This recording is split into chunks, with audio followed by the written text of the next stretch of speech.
this was -1, 0, and say 1, 2.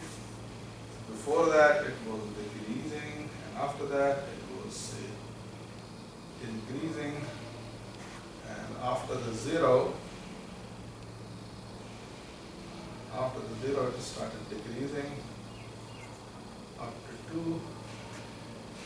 2, and then after the 1 it started increasing again. And we saw from the, so this is previous example, huh? Previous example.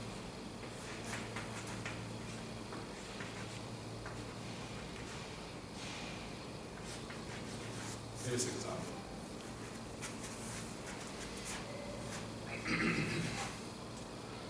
So I'm going to say that, x equal to -1 is minimum, because before that function is decreasing, and after that function is increasing, and before that function is decreasing, and after that function is increasing. So x equal to -1 is a minimum, -2 is a minimum, and x equal to 0 is a maximum actually. Okay? X equal to -2 is minimum, x equal to 2 is minimum, x equal to 0 is a maximum actually. So at x equal to -1, x equal to -1, the function has minimum.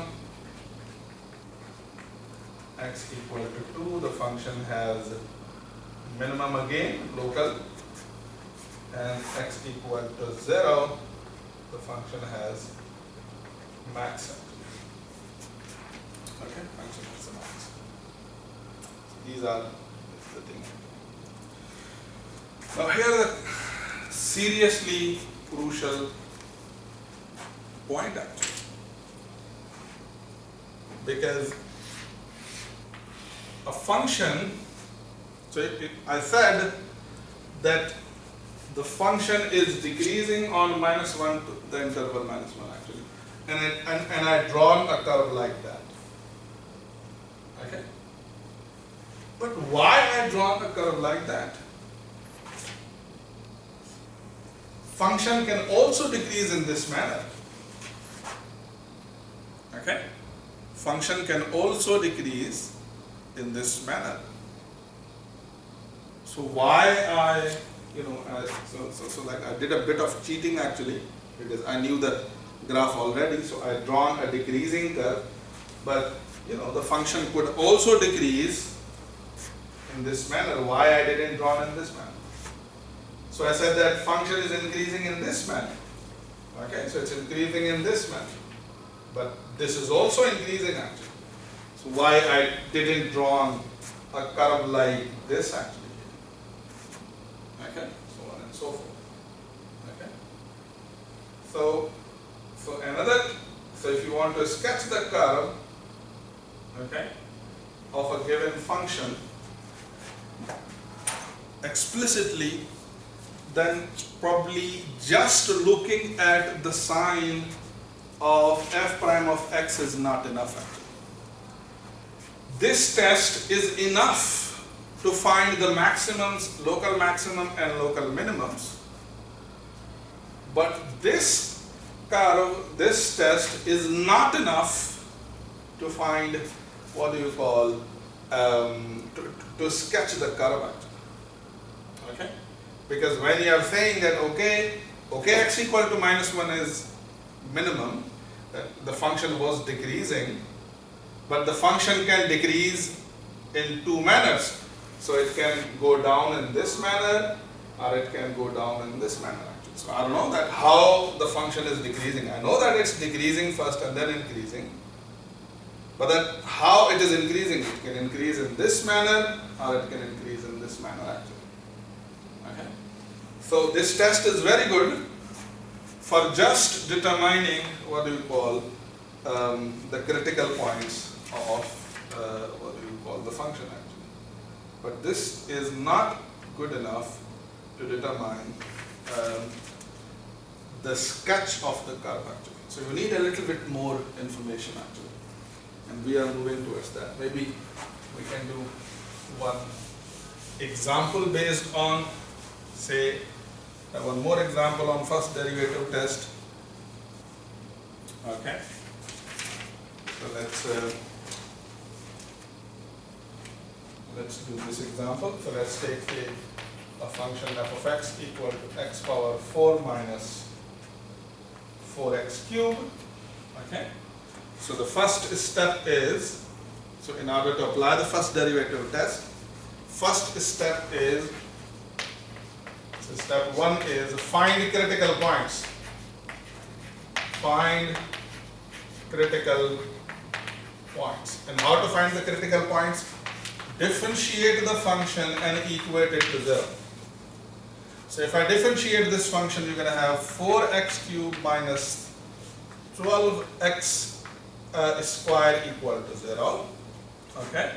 So if I take, for example, 4x square common, factor out 4x square, then what is going to remain is going to x minus what do you call 3 equal to 0. Okay. So the critical points are, so at what point the function is changing its behavior. So if I solve this equation, I can say that x square is 0 and x minus 3 is 0. So x is 0 and x is 3. So these are the two critical points of the function where the function is changing its behavior. Now, how to know that which critical point is a maximum and which critical point is a minimum? For that, you have to see that what is happening to the derivative of the function before the critical point and after the critical point actually. Okay? Before the critical point and after the critical point. So, say this is real line and this is 0 and so this is 1, 2 and 3. Okay? So now I have what do you call kind of 3 intervals. Okay, so the one interval is this that I have to take care of. The other interval is this, and the third interval is this actually. Okay. Now let's consider the f prime of x. I know that f prime of x has a critical point at 0 and 3. So what is f prime of x? So the f prime of x is 4x cubed minus 12x squared, or I can say that it's 4x squared times x minus 3. Okay. So this in this interval minus infinity to 0, if I pick a point, for example, any point before 0, so let's take say x equal to negative 1. Okay. Let's say x equal to negative 1. So what would be f prime of negative 1? So it's going to be 4 times of negative 1 squared times negative 1 minus negative 3. So it's, what do you call, whatever. Okay, so this is a negative number, a positive number. So that's a negative number, whatever the number is. So f prime of minus 1 is negative. So in other words, the function before 0 has negative sign, so it's decreasing. How about if I take a point after the 0, say I take x equal to 1, I can take x equal to 1/2 as well, for example. So the f of 1 is going to be what? Make sure that point is not a critical point that we are choosing. So f of 1 is going to be 4, what do you call, times 1 squared times 1 minus 3. Okay, 1 minus 3. So what would be this output? So this is negative 2, 1, 2. So it's still negative. Still negative. So if it is still negative, that means that 0 is neither a maximum nor a minimum actually. So in other words, before that point function is decreasing and after that point function is still decreasing actually. Okay. And now let's see what happens before and after 3 actually. So we already have a point before 3, say I choose for example 1 or 2, I can choose any something that is near to 2. Okay, so if you take, for example, you choose x equal to 2 and you compute f prime of 2, doesn't matter. So you're going to have 4 times 2 square times what do you call 2 minus 3. So it's negative. So as we conclude, from this interval we took x equal to minus 1, the function was decreasing because f prime of 1 is negative. We took another point 2 and it's still decreasing. So I'm going to say in this interval function is decreasing, but here's the interesting thing. I don't know how it is decreasing. Is it decreasing in this way or is it decreasing in this way? Because both things represent decreasing. We'll settle this down in a moment actually. Okay. So since before and after function is decreasing, so x equal to minus 1 is neither max nor minimum. Okay, so we decided that. So you call such point as inflection point. Okay. How about x equal to 3? So before x equal to 3, we know that function is decreasing. How about after x equal to 3? So for example, I take, say, x equal to 4 and I substitute f prime of 4, so it's going to be 4 times of 4 square times 4 minus 3, so it's a positive number. So that means that function is increasing after 3. So before x equal to 3, function is decreasing, and after x equal to 3, the function is increasing. So you're going to say that x equal to 3. So since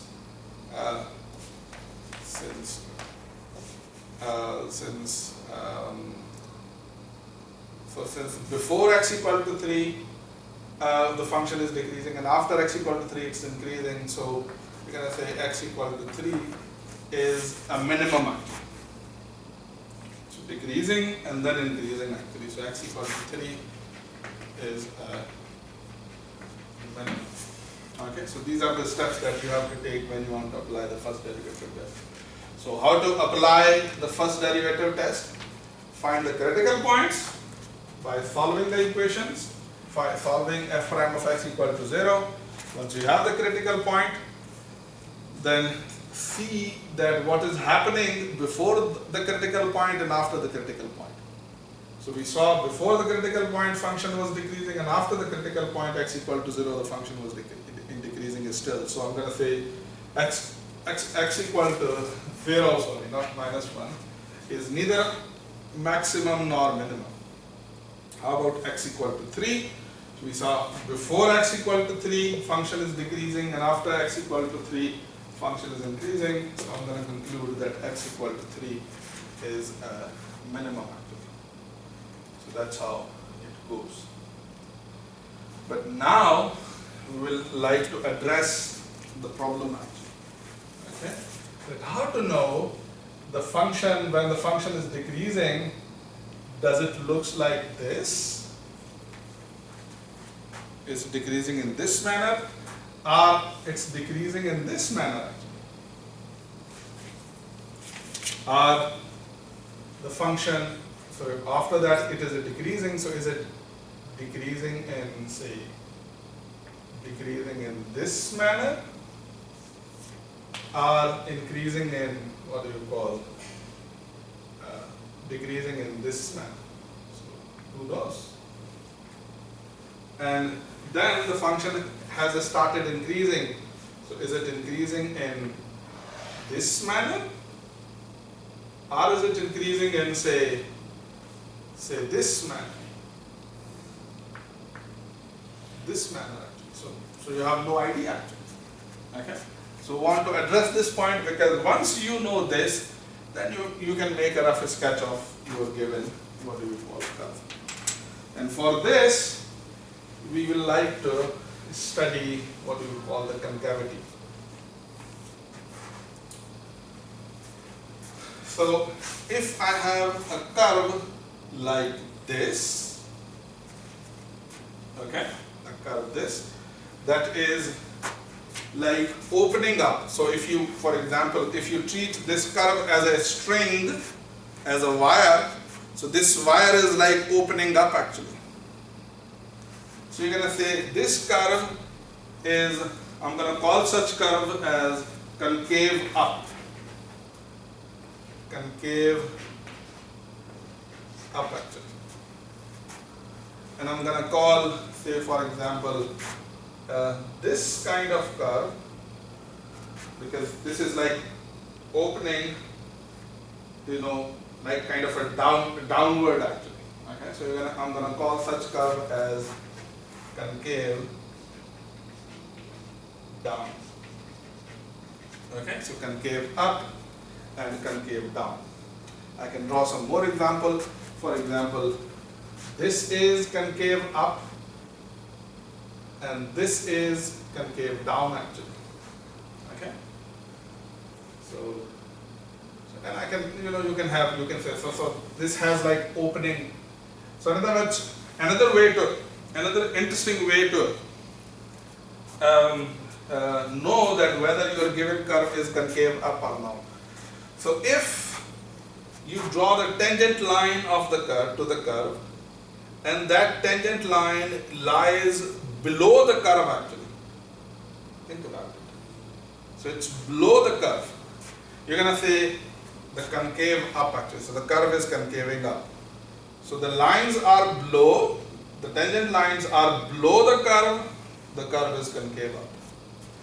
And how about the concave down curve? So if you draw the tangent lines here, and the tangent lines are, for example, above, and the curve is below those tangent lines, you're going to say that that curve is concave down. Okay, concave down. So if I take this curve and draw the tangent line, I can't draw a tangent line here. This would not be a tangent line. A tangent line would make sense in this manner. So the curve is up, the tangent line is below, so this is concave up. So if I draw a tangent line here, so the tangent line would look like this. So the tangent line is above and the curve is down actually. So you're going to call it, this is concave down. This is concave down. Okay? So you have to see this. Now, okay, so I can now look at the curve and I can tell that when the curve is concave up and when the curve is concave down.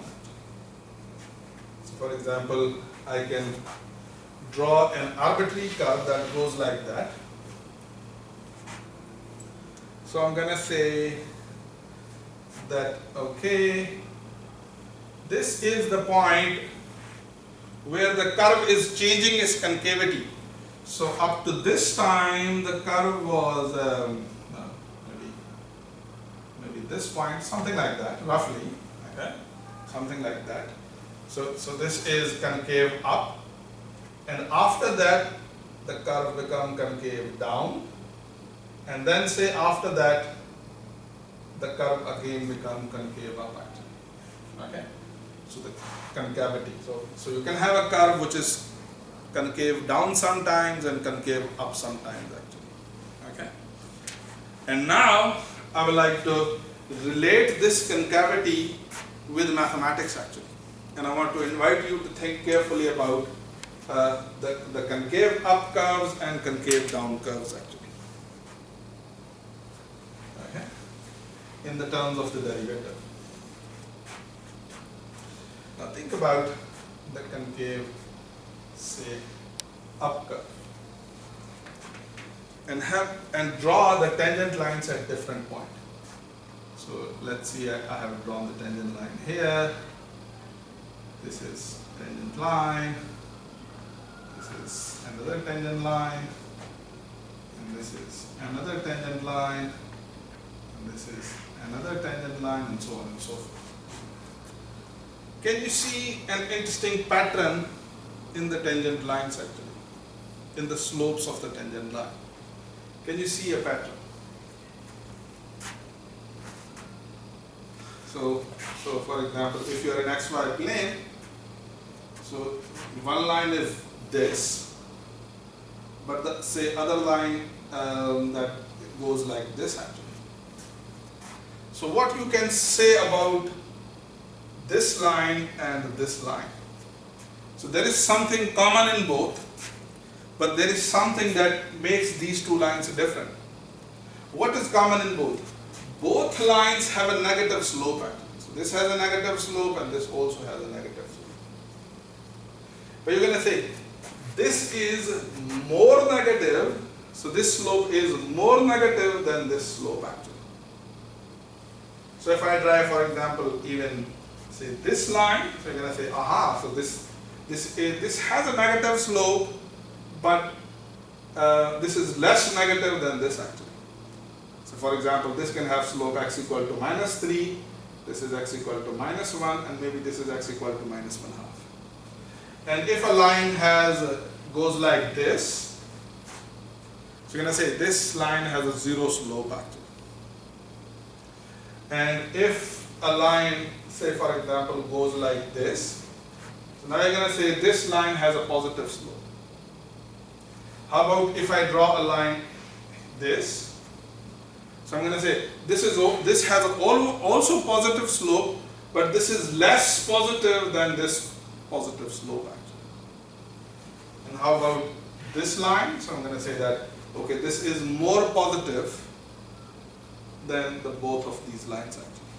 So negative, less negative, even less negative, 0, positive, more positive slopes actually. Now keeping in view the picture, have a guess about what is happening with this. So I'm going to say this is a line that has a negative slope. So at this point the tangent line has a negative slope. But at this point the tangent line has a negative slope, but this negative number or this negative slope is less than this negative slope actually. So like this is more closer to 0 actually. In other words, the slope of this line is less negative than this negative. So this can, if this is -3, this could be -1 actually. Okay. And if you draw even another line, okay, so it's gonna look like say this. So you're gonna say, okay, this is really even less negative. Less negative. And at this point, the curve has a 0 slope. And then what happens? Okay, after this line has a positive slope. This line has also positive slope. But this positive slope is more than this positive slope actually. More than positive slope actually. Now if I say how to put this in the form of mathematics actually, I would say here the slope was say -1, become -1, become say -1/2, become 0, become say 1, become 2 for example. So you said first slope was say -2, become then -1, then the slope become -1/2, then 0, then it become 1, and then it become 2. So what you're going to say about these set of numbers? Is there a pattern in it? You're going to say the slopes are increasing actually. The slopes are increasing. Okay? The slopes are increasing. So if you have a concave up curve, the slopes of the tangent line will increase their values. Okay? So they will gain value actually. The tangent line will increase. So their slopes will increase and increase and increase and increase actually. So that's a sign of saying that your curve is concave up. But how to say mathematically that the slope is increasing actually? The slope of the tangent line is increasing. By the way, what is the slope of the tangent line? This is f prime of x. So this is slope of tangent line. Now how to say that the slope of the tangent line is increasing? I'm not talking about the function is increasing, because if you want to say function is increasing, it just means that, okay, your f prime of x is either positive or negative. So like, okay, if f prime of x is positive, function is increasing. F prime of x is negative, then the function is what you call decreasing actually. But here I want to say the slope is increasing and slope is decreasing. So if you want to say you have a function g, any function g, that is increasing, what does that mean? That means the derivative of this function, no matter what function is that must be positive. That must be what do you call positive actually. So the g prime of x must be positive. Now I'm saying that slopes are increasing. So the slope is f prime of x. But how to say that it is increasing? This f prime of x is a function itself. If the derivative of this f prime of x is positive, I'm going to say slopes are increasing actually. In other words, derivative of the function is increasing. Okay? Slopes are increasing. So f prime of x is representing the slope of the tangent line, and the slope is increasing. So f prime of x itself is increasing. In other words, its derivative is positive. And if this is the case, I can also say it simply that means that f double prime of x is positive. F double prime of x is positive. So when I'm saying that f prime of the prime of the f prime of x is positive, the slopes are changing positively. In other words, the slope are increasing. This is same as saying that f double prime of x is positive. Are you getting the point? So I hope that you are getting the point.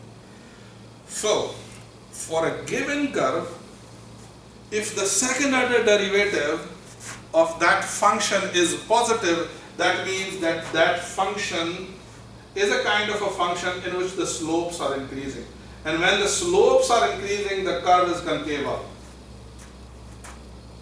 So f double prime of x, if the f double prime of x is positive, so the net conclusion is if f double prime of x is positive, then f is concave.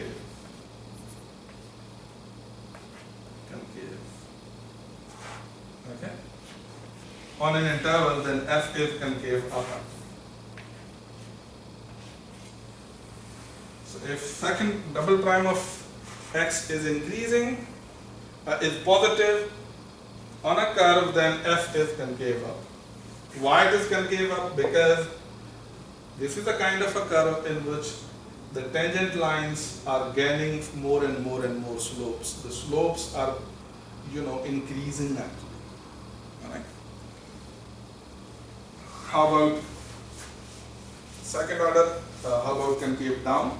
Should be the opposite of it actually. So you can think carefully about it. So if you have a concave down curve, okay, so what are you gonna say?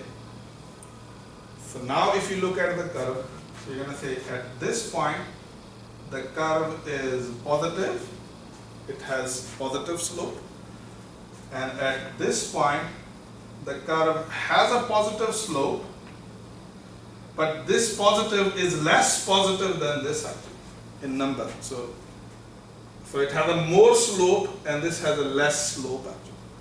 And even if you go here, the slopes is even less. And at say critical point, the slope is 0. And then at this point, so slope was positive, say for example +2, here become +1, +1/2, then becomes 0, and now the slope is becoming negative. So this is negative, and this is even more negative actually. Even more negative. So what does this mean?